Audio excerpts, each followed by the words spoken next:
Guys, I just wanted to show this quick video. We might have some barking happening. The neighbor's kids are outside playing, and I've got a Chiweenie that he likes to bark at everything. So what I have here is I've fed this 3 times.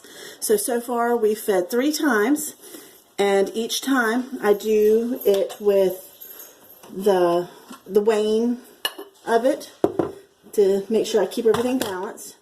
Now mind you, I don't weigh all the time, but in the beginning it's good to weigh, because then you get to realize, you know, kind of how it feels and smells and the texture it should be and kind of how it reacts and what it does. It keeps it all balanced. So you're going to get, again, you're going to weigh equal amounts of starter and flour and water. And I'll see every time we feed it, it's going to double in size. And then it's going to rise. It should double when it rises. So each time it's going to take probably between 3 and 5 hours for it to rise. Trying to get as much of that off as I can.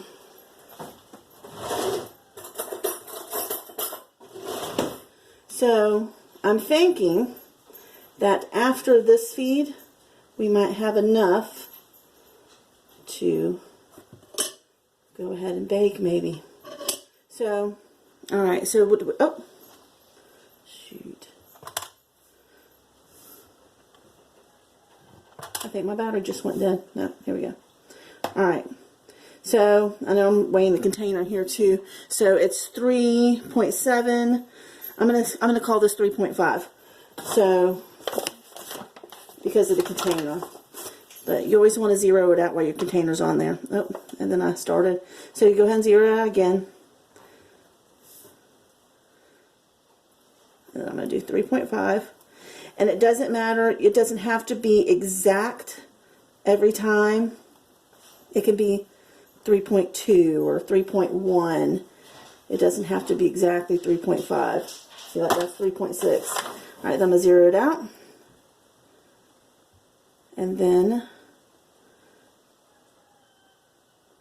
let's say 3.5 in water. Oops, and I totally went over on that. And sometimes that happens. So what we're going to do is we're just going to see what kind of texture it is. Because we want it to be thick, like a pancake dough or a pancake batter. Blah, I can't talk this afternoon. Alright. And we're just going to use our spatula. You don't want to use anything metal. Like I don't want to mix it with this spoon. After a while, that's kind of like chlorine. It kind of will, I don't know. Some people say it does. Some people say it doesn't. But they say that metal can kill your starter. So I just kind of avoid it. I just like the way a spatula works better anyways. One of these little plastic spatulas. Anyways. Okay, see, and look at how much starter we have, guys. Alright, so see, this is actually perfect. It's kind of a thick pancake texture. You just want to make sure that it's all nice and mixed. You don't want a bunch of clumps of flour in there. So I'm going to stick that back into my jar. And actually, this is probably giving me almost a whole jar. So one of my next lessons will be what you do with discards. Right now, we're not discarding anything, but you don't want to end up with like a huge bowl of starter, because every time you feed it double and it keeps growing, and after a while it's, before you know it, it's taking over your kitchen. But you want to make sure that I use this stuff, like when I don't ever throw any of this away. I use it for pancakes or crackers or, you know, different things like that. So, and I'll try to give y'all some recipes on some different things. So you just want to scrape your jar down. We're going to make it nice and even. And I'm going to put a photo later on tonight so we can see how far this has risen.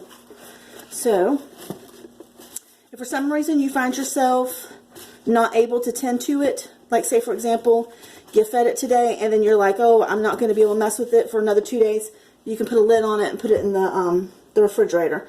I'm also going to mention sometimes I would get lazy and I would put a lid over the top of the coffee filter going, oh, I'll take it out tonight and let it rise on the counter.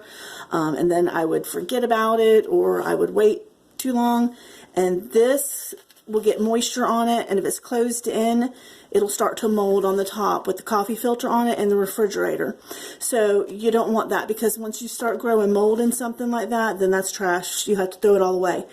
So just wanted to mention that. So like if I were to put this in the refrigerator tonight, then I would take the coffee filter off and just put a lid on it. Another thing, like this right here, don't let this sit on the counter for too long, because it gets like cement.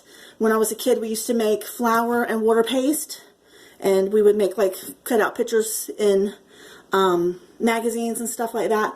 And so we would use the flour water paste, and that's what that reminds me of. Only this is like super glue to sour water paste.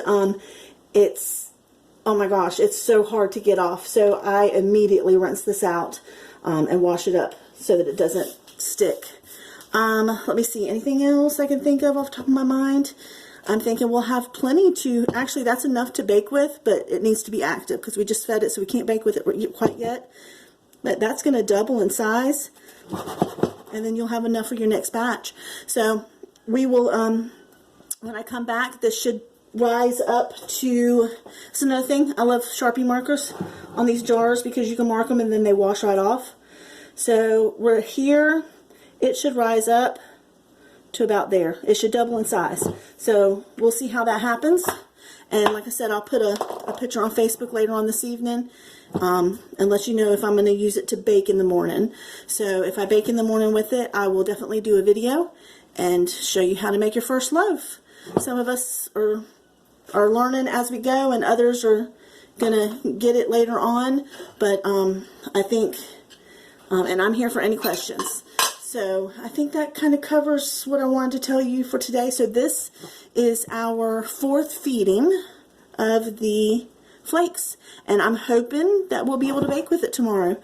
So there you go. And then whatever you have left, you can just feed up, stick it in your refrigerator until you're ready to bake again. Because you always want to save a little bit of starter every time. That way you can build on it and make your next loaf. That's how this this starter is supposed to be for almost 400 years old. So, and that's the reason why it's here. It's because somebody has maintained it and fed it and taken care of it, and it's passed through generations and families and things like that. So, and it was shared with neighbors, and it's just, I have to put the story back up again about can't even think of the word, how the starter originated and where it came from and stuff like that, the history behind it. So I'll try to do that this week. So, all right. Good luck. Bye-bye.